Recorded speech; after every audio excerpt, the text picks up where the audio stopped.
Hello everyone, welcome to any classes. तो बात करेंगे इस वीडियो में हम लोग अपने पार्ट नंबर 4 जो कि है हमारी 200 एमसीक्यू सीरीज़ का पार्ट नंबर 4 होने वाला है। और इससे पहले के पार्ट्स अगर आपने नहीं देख रखे हैं तो उनका लिंक आपको वीडियो के डिस्क्रिप्शन में मिल जाएगा। आप वहाँ से जाके प्लेलिस्ट को चेकआउट कर सकते हैं और इससे पहले के 3 वीडियोज़ को आप पा सकते हैं। तो चलिए बिना किसी देर के मैं वीडियो को स्टार्ट करता हूँ। तो एक बार फिर से हम लोग इस पार्ट में भी 20 एमसीक्यूज क्वेश्चंस लेने वाले हैं जिनका लेवल काफ़ी अच्छा है, मॉडरेट लेवल का है हमारे पास। मॉडरेट टू सिंपल कह सकते हैं हम लोग। कुछ एक आध क्वेश्चन आपको थोड़ा सा टफ देखने को यहाँ पे मिलेगा, ठीक है। ये जो एमसीक्यूज है ये मैंने अभी लेटेस्ट सीबीएसई का जो सैंपल पेपर आया है 2026 बोर्ड एग्जाम्स के लिए उसी से लिए हैं। तो ध्यान से देखिएगा, इसलिए काफ़ी ज़्यादा इंपॉर्टेंट हो जाता है स्टैंडर्ड के पॉइंट ऑफ व्यू से, ठीक है। तो सबसे पहले क्वेश्चन में हमारे पास बात करता है कि ए बी सी दे रखा है आपको और एलसीएम की वैल्यू बता रखी है कितनी आपके पास 3780। तो देख लीजिए एलसीएम 3780 है। तो अगर आप इसकी प्राइम फैक्टराइजेशन करते हैं 2 से करेंगे तो आपको मिलेगा 1890 और उसके बाद अगर फिर से आप 2 से करते हैं इसको तो आपको मिल जाएगा 2 9 18 और 45 मिल जाएगा। फिर से आप अगर चाहे तो 5 का कर सकते हैं, 5 से करते हैं तो आपको मिलेगा ये 9 5 1 5, ठीक है। 5 8 45 और 5 9 45। देन 3 से करेंगे 3 6 18, 3 3 9, 3 से फिर से करेंगे 21, 3 से फिर से करेंगे 7 और लास्ट में आएगा 7। तो आप क्लियरली देख सकते हैं यहाँ पर 3 की पावर 3 आ रही है। और जैसा कि मैंने आपको बताया है कि हमेशा जो होती है एलसीएम में हम हाईएस्ट पावर देखते हैं। तो यहाँ पे हाईएस्ट पावर जो है वो 1 है, यहाँ पे 1 है, तो 3 की यहाँ पे हाईएस्ट पावर 3 होनी चाहिए। तो option C will be right answer. तो आई होप ये आपको क्लियर होगा। कंसेप्ट क्रक्स में मैंने ऑलरेडी बताया कि एलसीएम में आपको बड़ी पावर्स लेनी पड़ती है और एचसीएम में आपको छोटी पावर्स लेनी पड़ती है ट्रिक्स में, क्योंकि एलसीएम डील करता है मल्टीपल के साथ और एचसीएफ डील करता है आपका फैक्टर्स के साथ और फैक्टर्स छोटे होते हैं। नेक्स्ट क्वेश्चन आसान सा क्वेश्चन है। Shortest distance from the unit कहाँ से चाहिए हमें? वाई एक्सिस चाहिए। तो याद रखिए वाई एक्सिस जब भी चाहिए तो आपको एक्स वाला कोऑर्डिनेट ले लेना है। तो a will be our answer. Next ध्यान से पढ़िए पार्ट, क्या लिखा हुआ? Not parallel. नॉट पैरेलल मतलब आपको यूनिक सॉल्यूशन की तरफ जाना। तो a1/a2 should not be equal to b1/b2 होना चाहिए। तो यहाँ पे वैल्यूज पुट कर लीजिए। तो a1 है 3, b1 है 2 और यहाँ पे और a2 जो है वो 2k है। ध्यान रखिएगा k को नहीं छोड़िएगा, y के आगे जो भी पार्ट होगा दैट विल बी b1, ठीक है। और इसी तरह से नीचे आ जाएगा आपके पास 5। क्रॉस मल्टीप्लाई करके देख लीजिए 15/4 should not be equal to k। तो B option will be right answer. यहाँ पे पैरेलल की बात नहीं की है, नॉट पैरेलल की बात की गई है, तो इसलिए हमने यूनिक लेना है। नॉट पैरेलल मतलब यूनिक लेना है आपको, ध्यान रखिएगा। नेक्स्ट पार्ट नंबर 4 की तरफ बढ़ते हैं। पार्ट नंबर 4 जो है इस क्वेश्चन का, इस वीडियो का, उसमें हमारे पास कहता है एक क्वाड्रिलेटरल है ABCD, उसके अंदर एक सर्कल है। तो याद रखिए इस तरह की फिगर आपने पक्का डील किया होगा इसके साथ, ठीक है। ये हमारा क्वेश्चन नंबर 8 है। तो अगर ये A है, ये B है, ये C है, D है, आपको याद रखना है जो अपोजिट साइड्स का जो सम होता है वो हमेशा इक्वल होता है अगर कोई भी क्वाड्रिलेटरल किसी सर्कल को सर्कमस्क्राइब कर रहा है। तो यहाँ पे देख लीजिए किस किस की वैल्यू रखी है। AB की वैल्यू नहीं पता, CD की जगह आप लिख सकते हैं 4 और AD की जगह लिख सकते हैं 3 और BC आपके पास 7 है। तो 7 3 10 हो गया, 10 में से 4 जाएगा तो 6 आंसर आ जाएगा। तो AB की वैल्यू होनी चाहिए 6। That means option number C will be right answer, ठीक है। आई होप ये चीज़ क्लियर होगी। बस आपको ये कंसेप्ट याद रहना चाहिए। किस तरह से हमने प्रूव किया था वो आपको याद रहना चाहिए। हमने ऑर्डरिंग का यूज़ किया हुआ है। 10.2 का क्वेश्चन नंबर 8 है ये, तो ध्यान रखिए इसका। नेक्स्ट क्वेश्चन नंबर 5 की बात करता हूँ मैं। 5 में हमारे पास कहता है कि sec x plus tan x की वैल्यू अगर आपके पास x है, सॉरी थीटा है, तो आपको sec theta minus tan theta की वैल्यू निकालनी है। तो इसके लिए हम लोग करेंगे, इसको मल्टीप्लाई कर देंगे sec theta minus tan theta से और डिवाइड भी कर देंगे sec theta minus tan theta से। नीचे कुछ नहीं लगा तो 1 आ जाएगा और यहाँ पे हो जाएगा x। तो देख लीजिए ऊपर बन चुका है a² माइनस b² का फॉर्मूला, जो कि हो जाता है sec² theta minus tan square theta. तो यहाँ से हमारे पास ये बन जाएगा, ऊपर आइडेंटिटी बन जाएगी 1, तो आ जाएगा आपके पास 1 upon sec theta minus tan theta equals to x। तो क्रॉस मल्टीप्लाई कर लेंगे तो आपको मिल जाएगा sec theta minus tan theta equal to 1/x, ठीक है। फिर से मैं बता रहा हूँ, ये काफ़ी बार क्वेश्चन आपको cosec theta plus cot theta में भी आता है। सेम चीज़ आपको करनी है, आपको उसके अलग नंबर्स के साथ मल्टीप्लाई कर देना। मतलब अगर आप प्लस का दे रखा होगा आपको माइनस के साथ मल्टीप्लाई करना है ताकि आप a² माइनस b² यहाँ पे बना सकें, ठीक है। तो आई होप ये वाला पार्ट आपको क्लियर हो चुका होगा। This was your question number 5। चलिए फिर बढ़ते हैं नेक्स्ट क्वेश्चन की तरफ। क्वेश्चन नंबर 6 में हमारे पास कहता है कि इनमें से कौन सी क्वाड्रेटिक नहीं है। तो क्वाड्रेटिक नहीं है का मतलब क्या होगा? जिसकी डिग्री 2 से अलग होगी उसको हम क्वाड्रेटिक नहीं कहेंगे। तो 6 में पहला वाला ऑप्शन देख सकते हैं, यहाँ पे डिग्री 2 हमें देखने को मिल रहा है। दूसरे में देखिए डिग्री 2 रहेगा, यहाँ पे -3x² रहेगा, यहाँ पे x² रहेगा, मतलब x² का कुछ ना कुछ पार्ट रह जाएगा यहाँ पे। नेक्स्ट में देख सकते हैं यहाँ पे x³ आ रहा है, तो यहाँ पे भी x³ आएगा, दोनों कैंसिल आउट हो जाएंगे, तो अगेन स्क्वायर की टर्म आपको मिलेगी। लेकिन लास्ट ऑप्शन में अगर आप देखते हो तो यहाँ से बनेगा x इंटू एक्स, x² बन जाएगा, और यहाँ का भी एक x² बन जाएगा, जो आपस में कट जाएंगे तो डिग्री आपकी 2 से कम हो जाएगी, मतलब ये क्वाड्रेटिक नहीं रहेगी, मतलब कि ऑप्शन हो जाएगा डी यहाँ पे right answer. I hope this is clear, आपको समझ आ गया होगा कि 7th हमने किस तरह से किया। नेक्स्ट 6th हमने किस तरह से किया, 7th का देख सकते हैं हम लोग आगे। तो 7th में देख लीजिए हमारे पास क्या कहता है, एक छोटा सा मैं यहाँ पे बता देता हूँ आपको क्या लॉजिक मैं यहाँ पे यूज़ करूँगा, उसके बारे में बता दूँ थोड़ा सा, ठीक है। तो उसके लिए देख लीजिए, सबसे पहले देख लीजिए यहाँ पे, ये देख लीजिए इस तरह से मैं ड्रॉ कर रहा हूँ उसको। तो मैं बेसिकली ये चीज़ फाइंड आउट करूँगा, ये एक सेगमेंट बन रहा है, इसको 2 के साथ मल्टीप्लाई कर देंगे, मतलब ये कॉमन जो रीजन है ये आपको छोटा सा दिख रहा है, ये 2 सेगमेंट है, तो टोटल मिला के यहाँ पे बन जाएगी 8 सेगमेंट।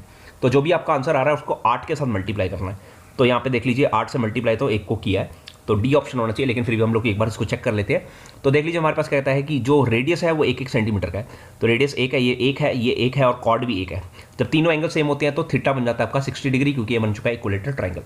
तो आपको पता होना चाहिए सेगमेंट का फॉर्मूला क्या होता है, सेक्टर माइनस ट्राइंगल। तो सेक्टर हो जाता है पाई r² थीटा बाई 360 माइनस, क्योंकि 60 वाला है, 60 वाले में मैंने आपको बताया √3/4 इंटू साइड का स्क्वायर होता है, और साइड बन रही है 1, तो 1 का स्क्वायर हो जाएगा। यहाँ पे पुट कर लीजिए सारी की सारी वैल्यू, पाई इंटू 1 का स्क्वायर, और थीटा आपका 60 है, डिवाइड बाई 360 माइनस √3/4 हो जाएगा। यहाँ से कट के ये बन जाएगा ये, तो आ जाएगा आपके पास यही option, that is option number d. तो I hope this is clear, ये किस तरह से हमारे पास आया। 8 से क्यों मल्टीप्लाई किया, क्योंकि यहाँ पे 8 सेगमेंट हमें देखने को मिल रही है, जो सर्कल का जो हमारा इंटरसेक्टिंग वाला रीजन आ रहा है वहाँ पे। तो इसी के साथ हमारा ये क्वेश्चन भी खत्म। नेक्स्ट बढ़ते हैं क्वेश्चन नंबर 8 की तरफ। 8 को ध्यान से देखिए। तो 8 में देखिए हमारे पास क्या कहता है, a pair of dice is tossed, find the probability of not getting sum 8। सबसे पहले जब भी आप डाइस को फेंकते हैं तो 36 केस हमारे पास बनते हैं, जब भी 2 डाइस फेंकते हैं हम लोग, हमें चाहिए नॉट 8 वाला। तो पहले सम 8 वाले केस में देख लेता हूँ। सम 8 वाले में सबसे पहले देखो 1 की लाइन में कोई नहीं आएगा, 2 की लाइन में आएगा 2 6, 3 की लाइन में आएगा 3 5, 4 की लाइन में आएगा 4 4, 5 की लाइन में आएगा 5 3, और 6 की लाइन में आएगा 6 2। तो हमारे पास 1 2 3 4 5 बन रहे हैं, ये 5 नहीं चाहिए, ये केसेस नहीं चाहिए, तो रिमेनिंग कितने रह गए, रिमेनिंग रह गए 36 माइनस 5 दैट इज 31। तो हो जाएगा अपने पास option number B is your right answer. तो आई होप ये समझ आ रखा होगा कि किस तरह से हमने इसको किया। नॉट वाले को ध्यान रखिए हमेशा, नॉट वाले में पहले आपको आगे का पार्ट पढ़ना है, और वो आपको टोटल आउटकम से माइनस कर देना है। नेक्स्ट क्वेश्चन नंबर 9 देख लीजिए क्या कहता है, 2 sin 5x इक्वल्स टू √3 है। तो sin 5x यहाँ से हो जाएगा √3/2। साइन कितने पे, √3/2 आता है, 60 पे आता है, तो मतलब कि ये जो थीटा है 5x जो हो जाएगा वो 60 के बराबर हो जाएगा, तो x की वैल्यू 60/5 दैट इज 12। तो option number B is right answer. Next काफ़ी इंपॉर्टेंट क्वेश्चन है, ध्यान से पढ़िए इसको, क्योंकि ये कुछ लोग गलत कर देते हैं इस क्वेश्चन को पढ़ने में, ठीक है। तो इसलिए ध्यान से देखिए हमारा क्वेश्चन क्या कहता है। देख लीजिए 2 नंबर्स हैं, दोनों का सम 1 2 1 5 है, ठीक है। अब दोनों का HCF 81 है, तो मतलब कि दोनों का कॉमन फैक्टर क्या होगा, 81 होगा। तो पहले नंबर को मैं लेट कर लेता हूँ 81x, दूसरे को लेट कर लेता हूँ 81y। दोनों को प्लस करके जो आना चाहिए वो 1215 आना चाहिए, क्वेश्चन में दे रखा है। दोनों का 81 कॉमन ले लिया, 81 कॉमन लिया, वहाँ जाके डिवाइड कर देंगे, ठीक है। डिवाइड आप करोगे तो ये विल गेट 15, करके देख लेना, 81 से आप करके देख लेना, डायरेक्ट 15 आ जाएगा। नेक्स्ट हमें ऐसे पेयर्स बनाने जिसमें 15 आता है, तो 15 के पेयर्स हमारे पास कौन कौन से बन सकते हैं, 114 हो सकता है, ठीक है, 213 हो सकता है, ठीक है, और क्या सकता है 312 हो सकता है, ठीक है। फिर क्या हो सकता है 4 और 11 हो सकता है, 5 और 10 हो सकता है, 6 और 9 हो सकता है, 7 और 8 हो सकता है, बाकी इसके रिवर्स आएंगे। नेक्स्ट क्योंकि हमने ऑलरेडी बता दिया HCF 81 है, इनमें से कुछ भी कॉमन नहीं होना चाहिए। देखिए इनमें कोई भी कॉमन नहीं कर रहा, तो ये हमारा ऑप्शन हो सकता है, ये वाला ऑप्शन भी हो सकता है, क्योंकि इसमें 1 के अलावा कुछ नहीं कॉमन नहीं कर रहा, इसमें 1 के अलावा भी कुछ कॉमन नहीं कर रहा, तो ये ऑप्शन हम एलिमिनेट कर देंगे। क्यों एलिमिनेट करेंगे, फिर से बता रहा हूँ, हमारा HCF ऑलरेडी 81 हो चुका है। अगर यहाँ पे आप देखिए तो 3 कॉमन और निकलता है, तो H से आपका HCF चेंज हो जाएगा, ठीक है, इसलिए ऑप्शन नहीं हो सकता। ये वाला ऑप्शन भी हो जाएगा, ये वाला ऑप्शन नहीं हो सकता, अगेन 5 कॉमन आ रहा है, और 5 आने से आपका जो HCF है वो चेंज हो जाएगा, यहाँ पे भी नहीं हो सकता, और ये हो सकता है। तो आपको देख सकते हैं 1 2 3 4 हमारे पास टोटल ऑप्शन देखने को मिलते हैं, तो दैट मीन्स ऑप्शन नंबर 10 का हो जाएगा हमारे पास सी पार्ट, दैट इज 4, ठीक है। आई होप ये चीज़ क्लियर होगी। फिर से बता रहा हूँ 2 नंबर हमने कैसे लेट किए, क्योंकि दोनों का HCF था 81, तो दोनों 81 के टेबल में तो आते ही होंगे। तो पहले नंबर को मैंने लेट कर लिया 81x, दूसरे को लेट कर लिया 81y, दोनों का सम बता रखा था 12 15, तो यहाँ से x + y की वैल्यू आ चुकी है हमारे पास 15। हमने पॉसिबल पेयर्स बनाए, और देखना पॉसिबल पेयर्स में वो पेयर्स लेने हमने जिनमें कॉमन फैक्टर 1 के अलावा और कुछ ना आए। तो चलिए इसी के साथ बढ़ते हैं नेक्स्ट क्वेश्चन की तरफ। Okay, so next question number 11 की हम बात करते हैं। तो देखिए हमें यहाँ दे रखा है area of the base of A right circular cone. तो सबसे पहले कोन आपको पता होना चाहिए कोन किस तरह से दिखता है। तो देखिए कोन में एक नीचे सर्कल होता है, ठीक है, जिसका एरिया पाई आर स्क्वायर होगा। तो पाई आर स्क्वायर की हमें वैल्यू दे रखी है ऑलरेडी 51, और कहता है वॉल्यूम दे रखा है। तो वॉल्यूम दे रखा है आपको 85, ठीक है, और आपको पूछा हाइट। तो वॉल्यूम होता है 1/3 पाई आर स्क्वायर इंटू एच, इसकी वैल्यू 85 दे रखी है। यहाँ से पाई आर स्क्वायर आपको पहले से पता है कितना है, 51 है, पुट कर लीजिए यहाँ पे, ठीक है। तो ऐसा करने पे आपको मिल जाएगा यहाँ से 3/17 और h की वैल्यू जाएगी 85 डिवाइड बाई 17, दैट इज 5। तो ऑप्शन नंबर हमारे पास डी यहाँ पे राइट आंसर देखने को मिल जाएगा। तो आई होप ये चीज़ आपको समझ आ गई होगी कि किस तरह से हमने हाइट यहाँ पे निकाली। याद रखिए चाहे सिलेंडर का बेस हो चाहे कोन का बेस हो, आपको हमेशा पाई आर स्क्वायर ही लगाना है क्योंकि सर्कुलर बेस होता है इनका, ठीक है। नेक्स्ट क्वेश्चन नंबर 12 की बात करते हैं कि अगर एक इक्वेशन के जीरोस हमारे पास क्या है, इक्वल्स है। तो इक्वल्स रूट्स की कंडीशन आपको बता रखी है मैंने पहले से। क्या होता है, डिस्क्रिमिनेंट जीरो होता है। तो डिस्क्रिमिनेंट होता है B square minus 4ac equal to 0। तो यहाँ से B square equal to 4ac, ठीक है। आपको याद रखना है किसी भी दो नंबर का स्क्वायर हमेशा पॉजिटिव होता है, तो आपको ये पॉजिटिव मिलना चाहिए। तो पॉजिटिव कब मिलेगा, जब a और c दोनों प्लस के होंगे या फिर a और c दोनों माइनस के होंगे। या तो प्लस प्लस होना चाहिए या माइनस माइनस होना चाहिए, तभी ये पॉसिबल है। तो मतलब दोनों का क्या होना चाहिए, सेम साइन होना चाहिए। That means a and c should have same sign. तो मतलब कि ऑप्शन नंबर यहाँ पे हो जाएगा हमारे पास 12 का डी पार्ट हो जाएगा, ठीक है। आई होप दिस इज क्लियर, आपको समझ आ गया किस तरह से हमने इसको किया है, ठीक है। नेक्स्ट क्वेश्चन नंबर 13 की मैं बात करूँगा यहाँ पे। तो देख लीजिए हमें कहता है एरिया ऑफ सेक्टर निकालो और हमें बदले में क्या दे रखी है, आर्क लेंथ दे रखी है। तो सबसे पहले आपको आर्क लेंथ पता होना चाहिए। तो आर्क लेंथ होती है हमारे पास 2 pi r theta by 360 equals to हमारे पास हो जाता है कितना, ठीक है, दे रखा आपको 22 दे रखा, ठीक है। और हमें पूछा क्या है यहाँ पे, हमें पूछा है कि एरिया ऑफ सेक्टर होता है पाई आर स्क्वायर थीटा बाई 360, ये हमें पूछा हुआ है, ठीक है। अगर ध्यान से देखिए यहाँ पे हम लोग यहाँ पे देख लीजिए, यहाँ से देखो मैं निकाल लेता हूँ किसकी value, pi r theta by 360 की वैल्यू निकाल लेता हूँ, तो आ जाएगी आपके पास 11, ठीक है। तो आप लिख सकते हैं इसको pi r into theta into 360 into r लिख सकते हैं। इस पूरे की जगह ध्यान से देख लीजिए, इस पूरे की जगह पे आप लोग पुट कर सकते हैं, देख लीजिए यहाँ से 11, ठीक है। इससे आपका क्वेश्चन ईजी होगा, नहीं तो आपको बहुत पहले थीटा निकालना पड़ेगा यहाँ से, वो काफ़ी ज़्यादा टाइम कंज्यूमिंग होगा, ठीक है। तो इस तरह से करिए, आपको मिल जाएगा आंसर 231, ठीक है। या कुछ लोग इसको ऐसे भी याद रखते हैं कि 1/2 into arc length into radius होता है एरिया ऑफ सेक्टर। तो आपको जैसे याद रखना आप याद रख सकते हैं। फिर से मैं बता रहा हूँ कैसे किया मैंने।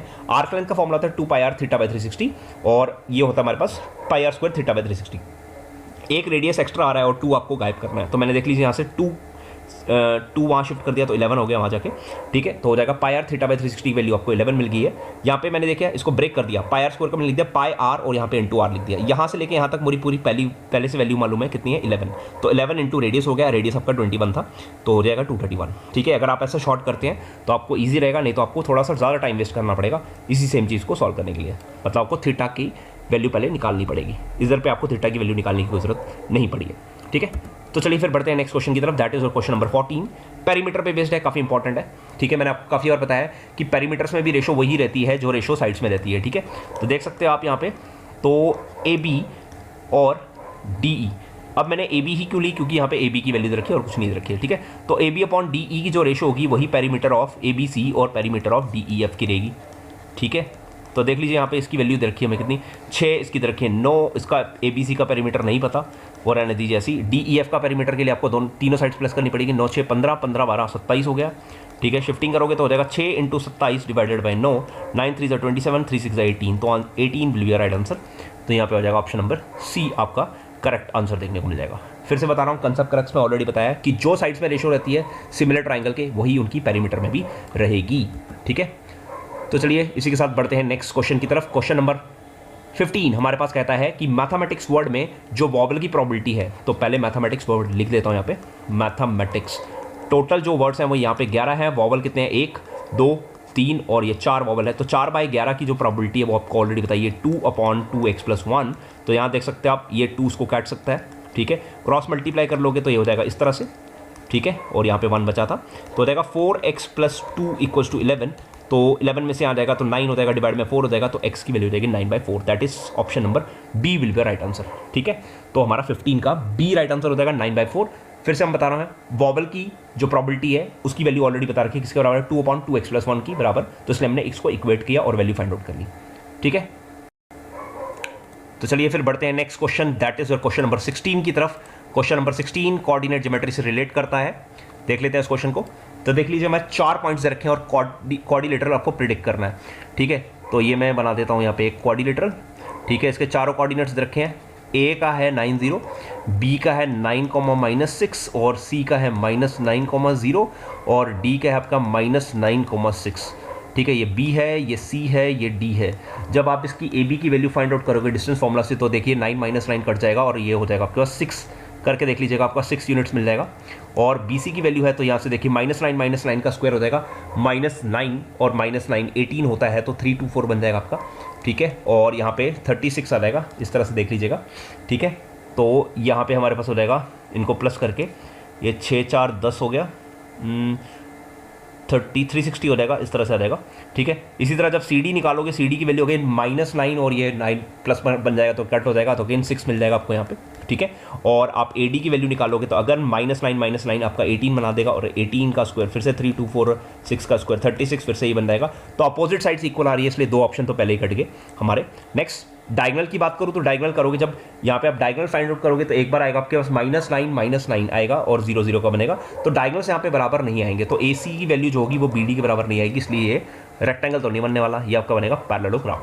ठीक है, तो 16 का हो जाएगा सी ऑप्शन। फिर से बता रहा हूँ, अगर यहाँ पे डायगोनल से इक्वल हो जाते तो ये रेक्टेंगल बन जाता, तो अगर इसके डायगोनल से इक्वल नहीं है तो ये बन जाता है पैरेललोग्राम। ठीक है, डायगोनल्स आप देख सकते हैं इक्वल क्यों नहीं है, क्योंकि यहाँ देख लिए उसमें आपका जो 6 है वो कट नहीं हो रहा है। ठीक है, तो अगर वो कट हो जाता, अगर मान लो यहाँ पे -6 होता, तो ऐसा ये रेक्टेंगल बन जाता था। ठीक है, चलिए फिर नेक्स्ट क्वेश्चन की तरफ बढ़ते हैं, that is your question number 17। आसान है काफ़ी स्टैटिस्टिक्स से। तो याद रखिए, कभी भी किसी भी हर टर्म को अगर आप किसी फिक्स नंबर के साथ बढ़ा देंगे तो उसका मीडियन भी बढ़ जाएगा, उसका मॉड भी बढ़ जाएगा और उसका मीन भी बढ़ जाएगा। तो यहाँ पे इंक्रीज किया तो यहाँ पे रिजल्ट भी इंक्रीज होना चाहिए। ठीक है, तो option A will be right answer. काफ़ी बार हमने इस तरह के क्वेश्चन आपको करा रखे हैं। नेक्स्ट भाई, एक टेंजेंट दे रखा है। ठीक है, टेंजेंट आपको फाइंड आउट करना है, उसका डिस्टेंस बता रखा है सेंटर से 41 है। ठीक है, एंगल 90 होता है, रेडियस आपको दे रखा है 9, आपको ये फाइंड आउट करना है। तो आपको पता है पीजीटी लगेगी यहाँ पे सिंपली, तो 81 + x का स्क्वायर इक्वल टू 41 का स्क्वायर जो कि जाएगा 1681, तो x स्क्वायर आ जाएगा आपके पास 1600 जो कि जाएगा x इक्वल टू 40 सेंटीमीटर। आप पीजीटी लगा के जैसे भी कर सकते हैं, ऑप्शन नंबर आपका ए राइट आंसर आ जाएगा। ठीक है, तो आई होप ये क्लियर हो चुकी होगी। नेक्स्ट असर्शन रीजन की तरफ बढ़ते हैं। भाई 5 की power n can not and with 0, बिल्कुल सही बात है, क्योंकि इसके जो फैक्टर है वो सिर्फ 5 ही आ रहा है। ठीक है, और किसी भी नंबर को 0 से एंड होने के लिए उसकी प्राइम फैक्टराइजेशन 2 और 5 होना चाहिए, बिल्कुल सही बात कर रहा है, तो a will be right answer. Next यहाँ पे आता है 20 क्वेश्चन में आते हैं। तो देख लीजिए, यहाँ रीजन की पहले बात करूँगा, रीजन बिल्कुल सही है, साइंस को थीटा प्लस कॉस को थीटा 1 होता है, सही बात की है। अब असर्शन की बात करने के लिए मुझे सॉल्व करना पड़ेगा इसको। तो देख लीजिए, इसको कैसे सॉल्व करना है पहले तो बता दूँ, ये ट्रू है, लेकिन फिर भी मैं आपको सॉल्व करके दिखाता हूँ। कहता है कि कॉस ए जो है वो किसके बराबर है, cos A plus cos square ए जो है वो 1 के बराबर है। तो आप सिंपली बात है, इसको साइन में कन्वर्ट करने के लिए वहाँ शिफ्ट कर दीजिए, और 1 - कॉस स्क्वायर होता है हमारा साइन स्क्वायर है। ठीक है, और क्योंकि आपको साइन की पावर 4 चाहिए तो स्क्वायरिंग बोथ साइड कर दीजिए। जैसे ही स्क्वायरिंग बोथ साइड कर देंगे, ये हो जाएगा कॉस स्क्वायर है, ये हो जाएगा आपके पास साइन की पावर स्क्वायर का स्क्वायर करोगे तो 4a हो जाएगा। हमें कॉस में आंसर नहीं चाहिए, हमें साइन में चाहिए, तो 1 - साइन स्क्वायर हो जाएगा और ये हो जाएगा आपका साइन की पावर 4a। ठीक है, सबको शिफ्ट कर दीजिए, माइनस साइन वाली की टर्म्स को एक साइड, तो देख लीजिए आपका ये आंसर आ चुका है। और मैंने इस क्वेश्चन के लिए ये वाली आइडेंटिटी यूज़ की है, sine square theta plus cos square theta equal to 1, तो इसलिए A is your right answer. ठीक है, तो ए ऑप्शन आपका करेक्ट आंसर हो जाएगा यहाँ पे। ठीक है, अब कुछ लोग कहेंगे अगर शिफ्टिंग नहीं ख्याल आया था भाई, आप सीधा सीधा कॉस स्क्वायर ए को भी कन्वर्ट कर सकते हैं 1 - साइन स्क्वायर ए में, उस केस में आप देख सकते हैं ये 1 1 आपको कैंसिल हो जाएगा। ठीक है, आप किस तरह से भी करिए, इसका चीज़ का ध्यान रखिए, काफ़ी ज़्यादा इंपॉर्टेंट है ये चीज़। ठीक है, कभी कभी ये आपको 2 मार्कर में भी रहता है प्रूफ करने के लिए क्वेश्चन। ठीक है, बेसिक को आ रखा है काफ़ी बार। ठीक है, इस तरह से स्टैंडर्ड को भी इवन 2 नंबर में कभी कभी ये देखने को मिल जाता है प्रीवियस ईयर क्वेश्चन पेपर्स में। तो इसी के साथ हमारे 20 के 20 MCQs कंप्लीट हो गए। आई होप आपको कोई डाउट नहीं होगा इन सारे के सारे MCQs में। अगर फिर भी कोई डाउट है आप कमेंट सेक्शन में लिख सकते हैं, मैं ज़रूर उसको क्लियर करने की कोशिश करूँगा अपने नेक्स्ट वीडियो में। तो इसी के साथ वीडियो को एंड अप करता हूँ। अगर इससे पहले के पार्ट्स आपको देखने हैं तो उनका लिंक आपको वीडियो डिस्क्रिप्शन में मिल जाएगा, आप वहाँ से जाके चेकआउट कर सकते हैं। और किसी भी और टॉपिक के लिए अगर आपको वीडियो चाहिए तो आप प्लीज़ कमेंट सेक्शन में लिख दीजिए, ताकि मैं उस पर आपके लिए वीडियोस बना सकूं, ताकि वो आपकी हेल्पफुल रहे आपके बोर्ड एग्जाम्स के लिए। तो चैनल पर नहीं होता, चैनल को ज़रूर सब्सक्राइब करें और बेल आइकन प्रेस करें, और मैक्सिमम से मैक्सिमम वीडियोस को अपने फ्रेंड्स के साथ भी शेयर करें, ताकि उनको भी इस चीज़ का बेनिफिट मिले। तो thanks for watching and have a good day. Thank you everyone.